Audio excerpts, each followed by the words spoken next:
Great. You know, I was so close to finishing him in the third.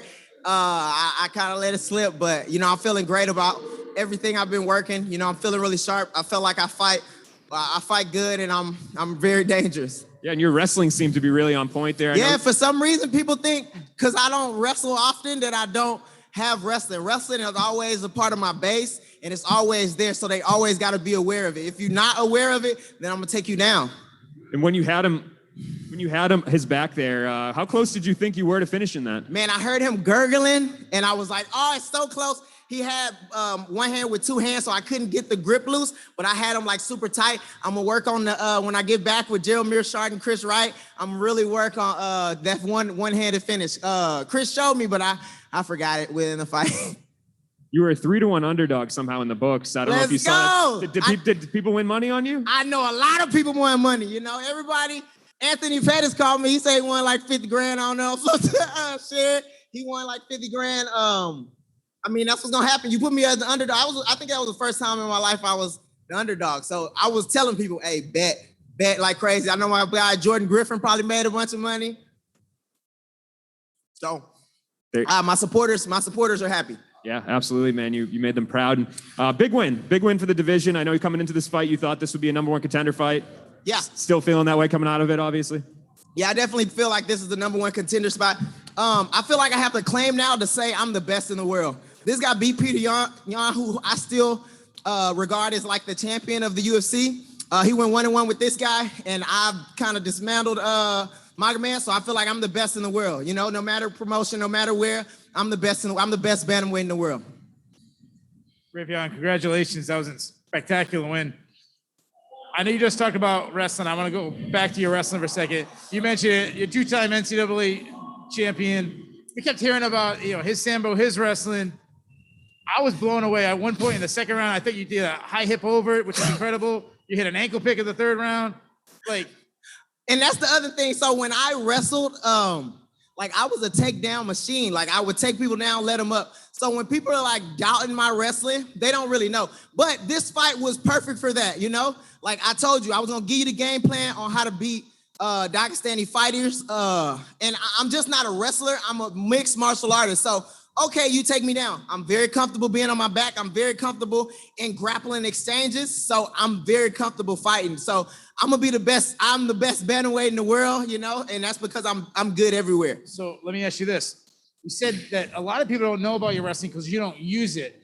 Being that you flashed it tonight, does that make you want to use it knowing that you just took down one of the best wrestlers in the world? You're gonna win a title wrestling. My mentor, Jens Pover, he told me one thing he regretted was sticking away from his wrestling because punching people in the face is really fun.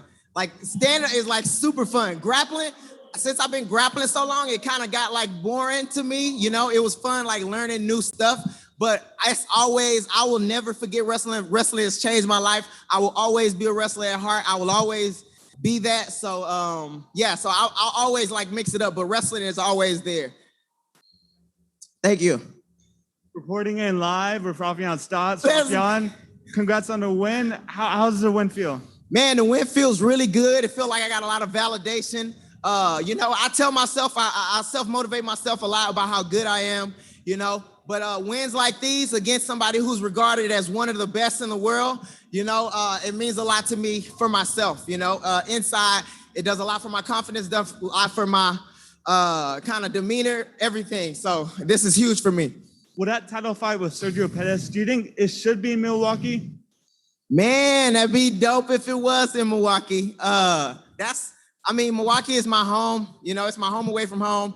I've gained a lot of my the people that I talk to in Milwaukee, the best people I know in the world are from Milwaukee. That's where I started MMA. It'd be really cool if we could bring that to Milwaukee. That'd be almost like a dream, to fight at home, for a big stage. That'd be awesome.